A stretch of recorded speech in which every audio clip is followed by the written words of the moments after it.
اللهم صل على سيدنا محمد يا رب صل وسلم دائما ابدا على حبيبك. وہ یہ مضمون چل رہا ہے کہ پچھلی امتوں میں بہت سو نے رسول کی نافرمانی کی، اللہ نے ان کو بہت بڑی پکڑ میں پکڑا. پھر اللہ تعالیٰ نے نوح علیہ السلام کا بھی واقعے کا کچھ حصہ ذکر کیا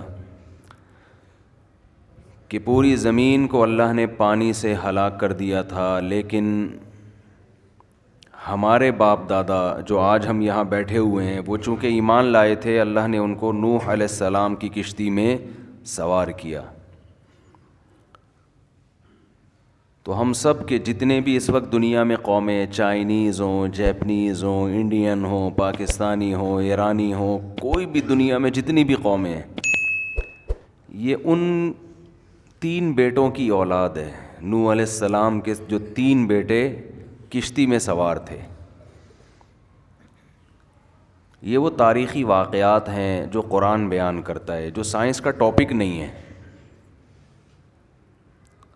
سائنس ان چیزوں سے غافل ہے. ہسٹری جاننا یہ سائنسدانوں کا کام نہیں ہے. ہسٹری کا تعلق ہے خبر سے. یہ بار بار میں چیز اس لیے ریپیٹ کرتا ہوں کہ سائنس مسلط ہو چکی آج نا دماغوں پہ. ہر جو چیز سائنس کا ٹاپک نہیں ہے وہ بھی سائنس سے لے رہے ہوتے ہیں کہ سائنسدان تو نہیں مانتے اس چیز کو. پاکستان بنا 1947 میں، تو یہ سائنس بتائے گی یا ہسٹری جو جانتے ہیں وہ بتائیں گے؟ یہ تو ہسٹری والے بتائیں گے نا. یہ کوئی لیبارٹری سے تھوڑی پتہ چلے گا. تو نوح علیہ السلام کی کشتی میں ان کے 3 بیٹے سوار تھے. اس پر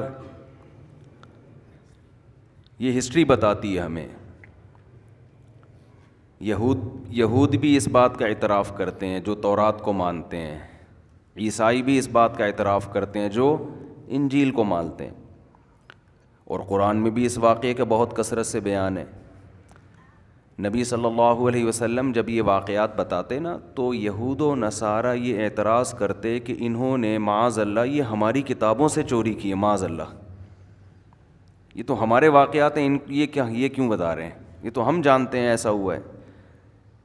کیونکہ یہ واقعات جو ہیں آسمانی کتابوں میں بھی تھے، اور یہ واقعات سینہ بسینہ مورخین نقل کرتے آ رہے تھے. کچھ ایسے واقعات ہوتے ہیں نا جن کا انکار کرنا ناممکن ہوتا ہے، کیونکہ اتنے لوگ ان کو کثرت سے بیان کر رہے ہوتے ہیں کہ اس کو جھوٹا کہنا ایک عقل مند آدمی کے لیے ممکن نہیں رہتا. اس کو کہتے ہیں خبر متواتر. اس پہ کئی دفعہ میں بیان کر چکا ہوں، متواتر خبر، کیونکہ یہ بہت ساری چیزوں میں خبر متواتر دلیل بنتی ہے، اس لیے اس کو بہت اچھی طرح سمجھنا ضروری ہے.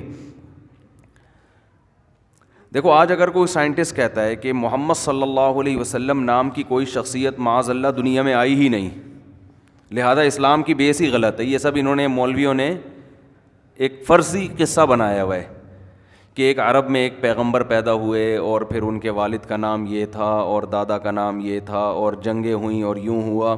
تو یہ اصل میں ایسے ہی کسی نے بیٹھ کے نا قصہ فرض کر لیا ہے اور پھر ایسے ہی دنیا میں پھیلا دیا تاکہ مولویوں کی دکانیں چلتی رہیں. کوئی یہ دعویٰ کر سکتا ہے کہ نہیں کر سکتا؟ آپ کیسے ثابت کرو گے کہ نہیں جی یہ دعویٰ غلط ہے؟ کیسے ثابت کرو گے؟ کر سکتے ہو. جتنی آپ دلائل دو گے نا وہ کہے گا اس کی کیا دلیل ہے. آپ کہو گے بھائی سب نے لکھا ہے، سارے مورخین لکھ رہے ہیں، غیر مسلم بھی لکھتے ہیں. وہ کہہ رہے ہیں بھائی وہ تو اس لیے لکھتے ہیں، وہ تو تم سے متاثر ہو کے لکھ رہے ہیں بھائی. تو کوئی بھی، اور اس زمانے کی تو زبانیں بھی ابھی موجود نہیں ہیں. یعنی آپ اس زمانے میں تو عربی تھی نا جب تاریخیں لکھی گئی ہیں، صرف عربی موجود ہے، اس کے علاوہ تو کوئی بھی زبان موجود نہیں ہے. اب آپ انگریزوں سے کہیں کہ تم تو خود اعتراف کرتے ہو کہ وہ پیدا ہوئے ہیں، تمہاری کتابوں میں لکھا ہے، تو گورا کہے گا اس وقت تو انگلش تھی نہیں، تو ہمارے تاریخ دان کہاں سے لکھیں گے؟ لیکن ان سب باتوں کے باوجود گورا اس بات کا انکار کر نہیں سکتا کہ محمد صلی اللہ علیہ وسلم نامی شخصیت دنیا میں آئی نہیں ہے. وہ اسلام پہ اعتراضات کرتے ہیں, اس خبر کا دنیا میں کوئی نہیں انکار کرتا. حتیٰ کہ جو ایتھیسٹ ہیں, ملحد ہیں, خدا کو نہیں مانتے, وہ مانتے ہیں کہ محمد صلی اللہ علیہ وسلم نامی شخصیت دنیا میں آئے تھے. بت پرستی کے خلاف انہوں نے اعلان کیا, پھر مکہ سے انہوں نے مدینہ ہجرت کی, پھر ان کی جنگیں ہوئیں, یہ جنگ ہوئی, غزوہ احد, غزوہ خندق, یہ ساری چیزیں وہ بیان کرتے ہیں. وہ الگ بات ہے, مانتے پھر بھی نہیں ہیں, لیکن وہ کہتے ہیں یہ سب ہوا ہے. وجہ کیا ہے کہ یہ ایسا دعویٰ ہے کہ کوئی بھی اس کو مانے گا نہیں. اگر وہ کہتے ہیں نا یہ شخصیت دنیا میں آئی نہیں, تو خود ان کے لوگ جھٹلائیں گے کہ یار چھوڑو تو کم چھوڑو. اگر گورنمنٹ نے چھوڑنے پر پابندی نہیں لگائی تو اس کا مطلب یہ نہیں کہ جو چاہے چھوڑ دو. بھائی بعض دفعہ آدمی اتنا بڑا جھوٹ بولتا ہے نا, ہم کہتے ہیں, میں اس کو, میری تو یہی ہے, میں کہتا ہوں ٹھیک ہے گورنمنٹ میں جھوٹ بولنے پر کوئی پابندی نہیں ہے, جھوٹ بولنے پر کوئی گناہ بھی نہیں گورنمنٹ کی نظر میں ملتا, نہ کوئی سزا ملتی ہے. بھی چھوڑے, پھر وہ اس طرف چلا جاؤں گا میں تو. لیکن اس کا یہ مطلب تو نہیں ہے کہ گورنمنٹ نے اگر پابندی نہیں لگائی تو آپ بہت لمبی چھوڑ دو, بہت لمبی پھینک دو. تو اس کو کہتے ہیں خبر متواتر, یعنی جو سینہ بسینہ لوگ صدیوں سے نقل کرتے چلے آ رہے ہیں. اچھا, اس سے اور آسان مثال دیتا ہوں میں, کیونکہ یاد رکھے مذہب کی جو بنیاد ہے نا وہ خبر پہ ہوتی ہے. اگر آپ خبر متواتر نہیں سمجھتے تو ساری بنیادیں ہل جاتی ہیں, ہر چیز کی بنیادیں ہل جائیں گی. اور آسان, آج دن کیا ہے؟ اتوار ہے. اگر کوئی کہے کہ نہیں آج پیر ہے, آج کیا ہے؟ اچھا, آپ کو پتہ ہے آپ اس پیچھے جائیں گے نا 1500 سال پہلے, تو 1500 سال پہلے بھی یہ والا دن اتوار ہی کا دن ہوگا. سمجھ رہے ہیں؟ سنڈے ہی ہوگا, چاہے کسی اور زبان میں اس کو نام کو چھوڑ دیا ہوا ہو, دن یہی ہوگا.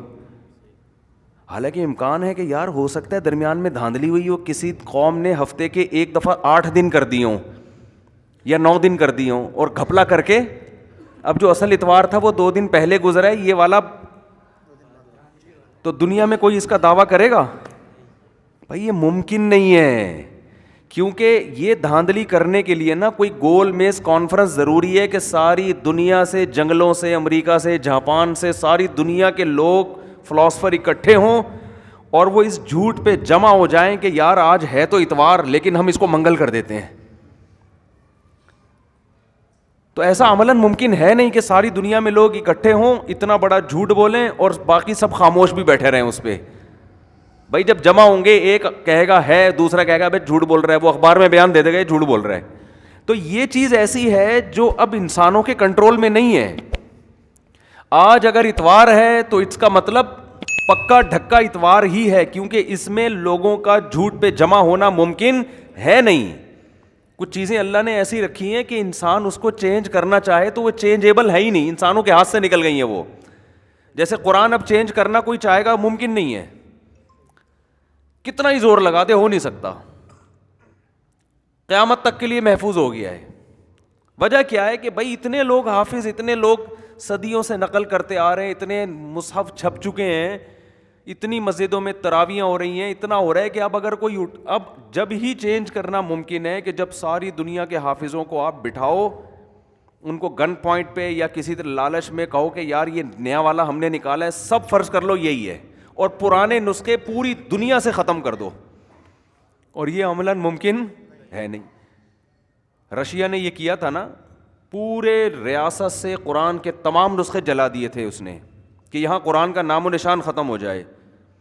لوگوں نے کیا کیا, وہ تہخانوں میں محفوظ کر لیا اس کو. اب جب آزادی ملی ہے تو تہخانوں سے نکال رہے ہیں, صحیح ہے نا. یہ ممکن نہیں ہے عملاً.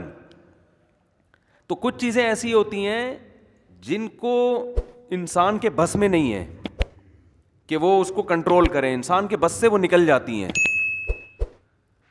تو ایسی خبروں کو کہا جاتا ہے خبر متواتر. مفتی طارق مسعود صاحب کے بیانات سننے کے لیے youtube.com/مفتی طارق مسعود کو سبسکرائب کریں, اور اگر آپ لائیو ویڈیو کو کبھی بھی مس نہیں کرنا چاہتے ہیں تو سبسکرائب کرنے کے بعد بیل آئیکن پہ کلک کرنا مت بھولیں. جزاک اللہ.